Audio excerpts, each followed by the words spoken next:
make the Joe Hobbs!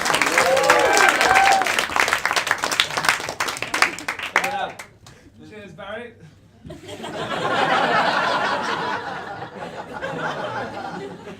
So the doorman's been promoted. I mean, they said, do you want to do a bit of comedy? Yeah, why not? I mean, my passion is writing numbers on people's hands. I wish I could just do a bit more of it, but you know, you gotta relax sometimes. I love this comedy club, by the way, because of this mic stand. It's an absolute pleasure to work with. You wouldn't believe, right? I'm quite a big boy. The amount of comedy clubs I go to, and the mic stand only reaches here. What the fuck am I gonna do with that? Live ultrasound. There's nothing in here but butterflies when I talk to father figures. You know what I mean? 6'9", by the way. Yeah. 6'9" is also ironically a sex position I'm too tall to do. I mean, very big. I mean, like, this is a pint, like.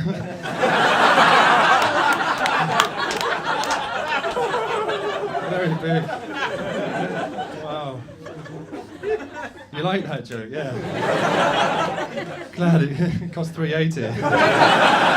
I mean, I'm gigging like 5 weeks a night in London. It adds up. I wish people had stopped laughing so I could just throw that joke away. It's an investment. I could save a bit of money, probably afford a bed I actually fit in. You know what I mean? I wouldn't have to sleep diagonally anymore. Thing is, I don't even drink. Does anybody want this? Seriously, don't need it. I'll take it. Take it, mate. Go on, have a sip of that, fella. What are you saying about that? Well, hope it's not drugged. Don't know what I just said. Did you drug this? I didn't. Well, you are quite handsome, but no. That is the refreshing taste of Lipton iced tea. I lied. Comedians lie. Sorry.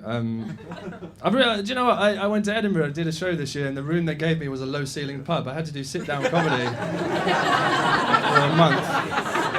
My back's in pieces, man. I went to see a physio. I've had this pain for years, and after an hour, she just went, "You're too tall." I was like, "What can I do about the pain?" She said, "Nothing." I paid 50 quid for that, man, to tell me I'm too tall. Like, I've known that since I was 16 years old. I went on a school trip to a hedge maze. You ever see a giant teenager trying to have fun in a hedge maze?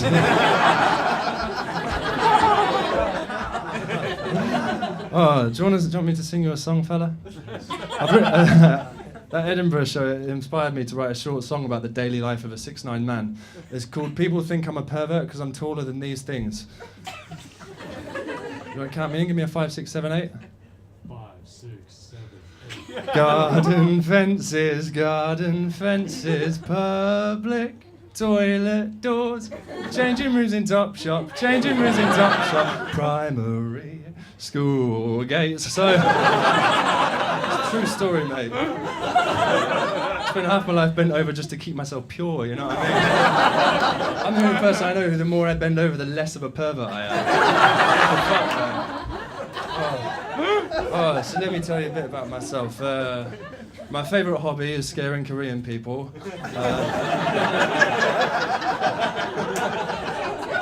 It's a lot of fun, man. Because I used to live in South Korea. I lived there for a bit. I learned Korean, so what I like to do now I'm back in London, I just hang around the Korean tourists. Just listen to their conversations. And at the end I join in. Like, I was on the tube once, right, and I have to stand a bit like this on the central line. There's this Korean couple sitting there laughing at me, right? And I heard the guy say to his girlfriend, "Wow, Godzilla bon에서 어떻게 왔어?" How did Godzilla get here from Japan?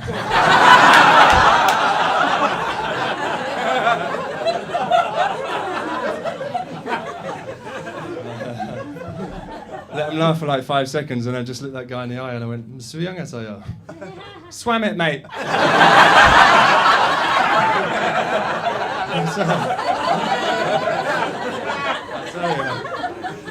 He was so embarrassed he got up to offer me a seat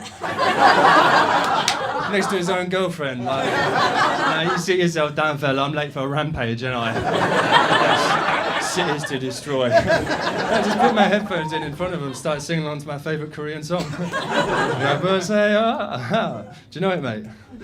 거기 누구 없어.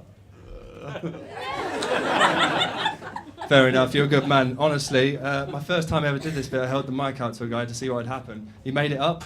Like proper, like ting ting. It was not okay. It wasn't okay. What's your name, fella? Give it up for Rudy for not being a racist. Come on. I was a teacher in Korea, by the way, teaching English as a second language. Absolutely beautiful job to do because you get to see these kids become more creative over time. Remember my first day, I had this kid, Hanel, lovely little bitch she was. She kept...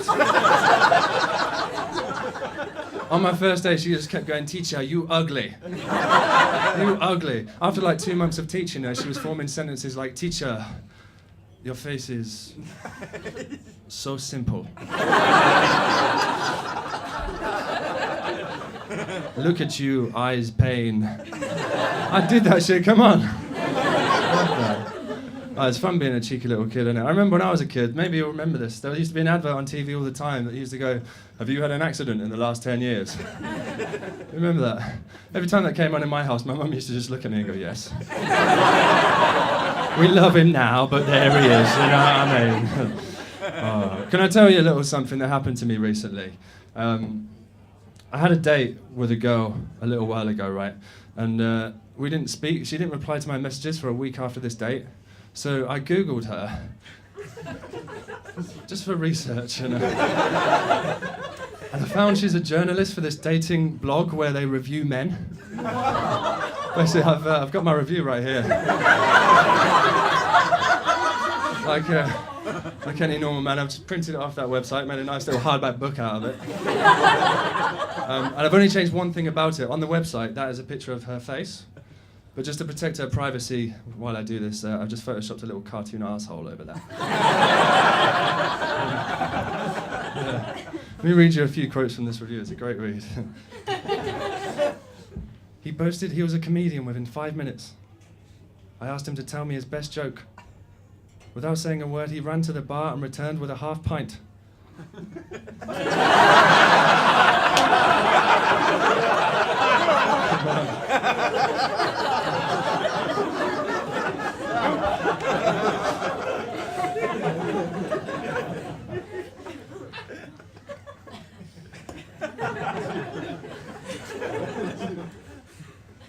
He said, "I'm big, this is a pint." She fucking murdered the wording, didn't she? Jeez.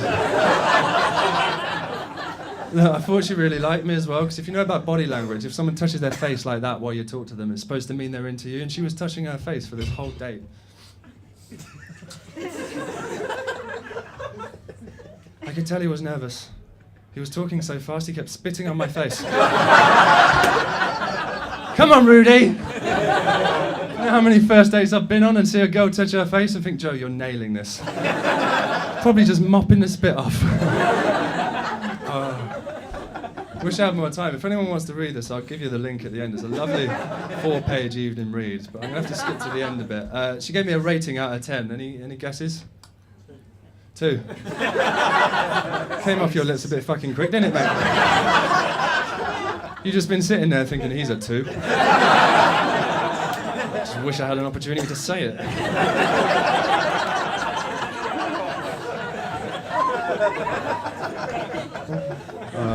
Thanks for going down. No, she gave me a 5.5, which, you know, it did hurt my feelings a lot.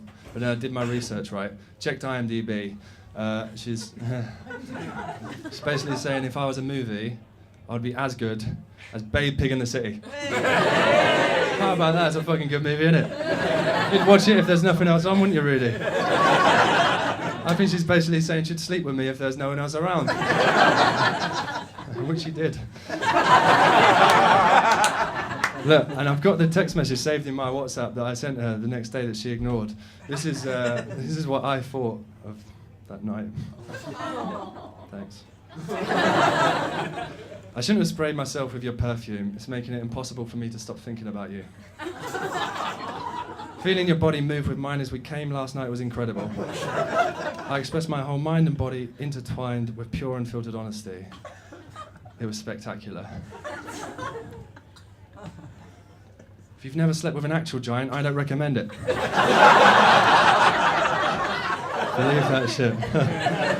I'm going to have to leave, I ain't got enough time, but I just want to leave you with a serious point. I think this is what's wrong with millennials, isn't it? Everyone's obsessed with content, like people Instagram their dinners instead of enjoying it. She didn't enjoy our company, she just wanted to use me for she used me for content. I think that's so wrong. I would never use anyone for content. Thank you so much, guys. I gotta go. Have an amazing weekend.